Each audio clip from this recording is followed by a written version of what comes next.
Hello everyone, welcome to our science class education online once again. Today we will study structure of DNA and RNA. In the previous video I gave you introduction of DNA and RNA and now we will study the structure. Okay? So let's start. DNA.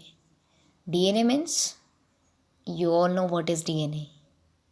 So the full form of DNA is deoxyribonucleic acid.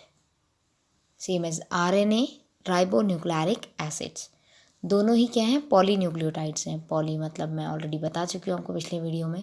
Poly means बहुत सारे nucleotide आपस में जुड़ते हैं और क्या polynucleotide type का structure बनाते हैं. यानी डीएनए और आरएनए दोनों ही पॉलीन्यूक्लियोटाइड हैं.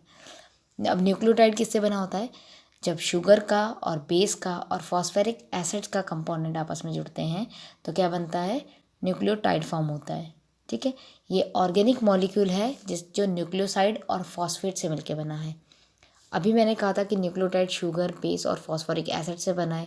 दूसरी टर्म में मैं बोल रही हूँ कि न्यूक्लियोटाइड न्यूक्लियोसाइड और फॉस्फेट से बना है. तो यानी कि nucleoside is equal to sugar plus base. Okay, nucleoside is same as sugar plus base. The next line I wrote this. और यहाँ पर कुछ एग्जाम्पल गिवन है न्यूक्लियोसाइड्स के. Cytidine, uridine, adenosine, guanosine, thymine, thymidine, inosine. Now we will talk about nitrogen bases. Okay, अब ये basis क्या है? अभी मैंने आपसे थोड़ी देर पहले कहा था कि जो न्यूक्लियोटाइड होता है वो base plus sugar plus phosphorus group से मिलके बना है. ठीक है, बेस, वो जो बेस था वही ये क्या है, नाइट्रोजन बेसिस है. फिर जो ये नाइट्रोजन बेसिस होते हैं ये टू टाइप्स के होते हैं. या तो ये प्यूरिन्स होंगे या फिर ये पिरिमिडिन होंगे. अब प्यूरिन्स के अंदर क्या आता है, एडेनाइन एंड ग्वेनाइन. ठीक है, नाइट्रोजन बेसिस में जो प्यूरिन्स टाइप के बेसिस होंगे उसमें आएगा एडेनिन और ग्वेनाइन. और इनका जो स्ट्रक्चर होता है आप देख सकते हो डायग्राम में, प्यूरिन्स लिखा है उसमें दो स्ट्रक्चर बनाए हैं, एडेनोसाइन और ग्वेनाइन. तो ये जो है प्यूरिन्स के स्ट्रक्चर है. और इनके स्ट्रक्चर में जो कॉमन चीज़ है वो ये है कि इनके पास टू रिंग्स होती हैं. टू रिंग स्ट्रक्चर होता है इनका. ठीक है, और प्लस एडेनाइन के स्ट्रक्चर में NH2 ग्रुप होता है एट द टॉप. टॉप पे आप देख सकते हैं NH2 ग्रुप लगा हुआ है. जबकि ग्वेनाइन के स्ट्रक्चर में CO यानी कि कीटोन ग्रुप प्रेजेंट होता है. ठीक है, कीटोन ग्रुप प्रेजेंट होता है. सेकेंडली जो डेरिवेटिव होते हैं पिरामिडिन्स के उन्हें बोलते हैं थायमीन एंड साइटोसिन. ठीक है, एक डिफरेंस है यहाँ पर. थायमीन जो है DNA में प्रेजेंट होगा और RNA में उसकी जगह पर यूरेसिल प्रेजेंट होगा. ठीक है, थायमीन जो पिरामिडिन्स जो डेरिवेटिव्स हैं वो कौन कौन से होंगे, थायमीन और साइटोसिन होंगे. यानी कि DNA में तो थायमीन और साइटोसिन प्रेजेंट होगा लेकिन RNA में यूरेसिल और साइटोसिन प्रेजेंट होगा. ठीक है, और इनमें जो है ये दोनों स्ट्रक्चर ऑलमोस्ट सेम ही होते हैं. दोनों में क्या होता है, सिंगल रिंग स्ट्रक्चर होता है और दोनों में क्या कीटोन ग्रुप लगा होता है, C+O ग्रुप लगा होता है. बस डिफरेंस ये होता है कि जो थायमीन होता है उसमें एक एक्स्ट्रा मिथाइल ग्रुप होगा. बाकी यूरेसिल और थायमीन का स्ट्रक्चर बिल्कुल सेम ही होगा, दोनों में कीटोन ग्रुप होगा. बस सिंपल सा एक डिफरेंस होता है, वो होता है कि थायमीन में एक एक्स्ट्रा मिथाइल ग्रुप भी होगा. Methyl group that is CH3 group भी उसकी रिंग में जुड़ा होगा. ठीक है, okay. Now I will explain you bonding, कि किस तरह से न्यूक्लियोटाइड्स आपस में जुड़े होते हैं, किस तरह से नाइट्रोजन बेस आपस में जुड़े होते हैं. तो bonds, hydrogen bonding between the basis. अभी हमने कहा कि जो न्यूक्लियोटाइड है वो base plus sugar plus phosphoric group से जुड़े हैं. ठीक है, स्ट्रक्चर बता रहे हैं अभी किससे, शुरू से स्टार्ट किया हमने. फिर हमने कहा कि बेसिस जो है टू टाइप्स के हो सकते हैं, पिरामिडिन्स एंड प्यूरिन्स. अभी जो बेसिस होते हैं आपस में क्या होते हैं, जुड़े हुए रहते हैं, बॉन्ड बनाया रहता है इन लोगों ने.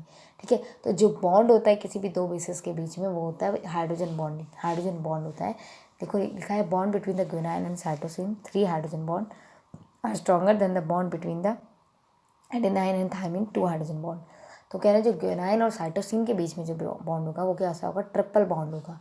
ठीक है, डायग्राम में लिखा भी है देखो, AT के बीच में जो बॉन्ड है वो डबल बॉन्ड है. ठीक है, और ग्वेनाइन और साइटोसिन के बीच में जो बॉन्ड है वो ट्रिपल बॉन्ड है. और जो ट्रिपल बॉन्ड है ये मच मोर स्ट्रॉन्गर होगा देन डबल बॉन्ड. ठीक है, तो इस तरह से ये जो बेसिस हैं ये आपस में जुड़े होते हैं. ठीक है, next I will explain you the structure of sugar.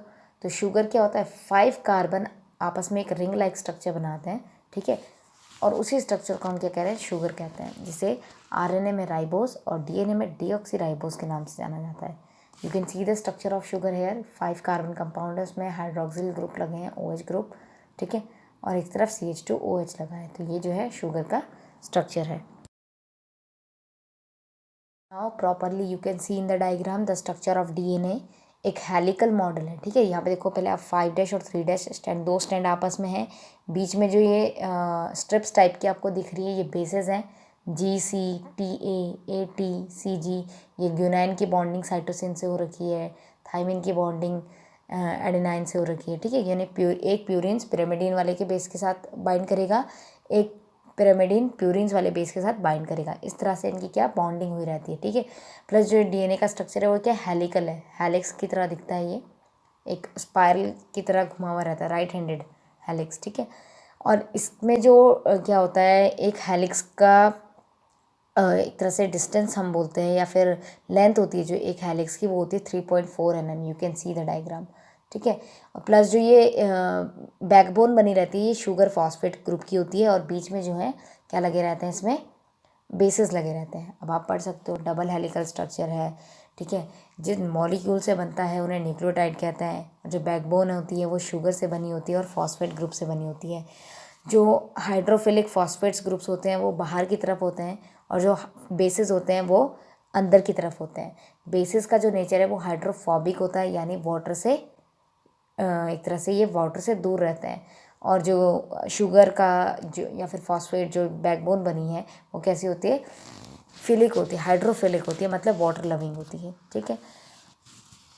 बाकी ये जो स्टैंड्स होते हैं एक दूसरे के एंटी पैरेलल होते हैं, और आप डायग्राम में देख सकते हो इनके बीच का डिस्टेंस लिखा है, पूरा अच्छे से दिखाया गया है। एक हेलिक्स का डिस्टेंस 3.4 mm है, ठीक है।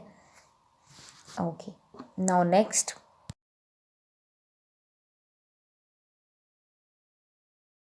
आज के लिए बस इतना ही, एंड थैंक्स फॉर वॉचिंग।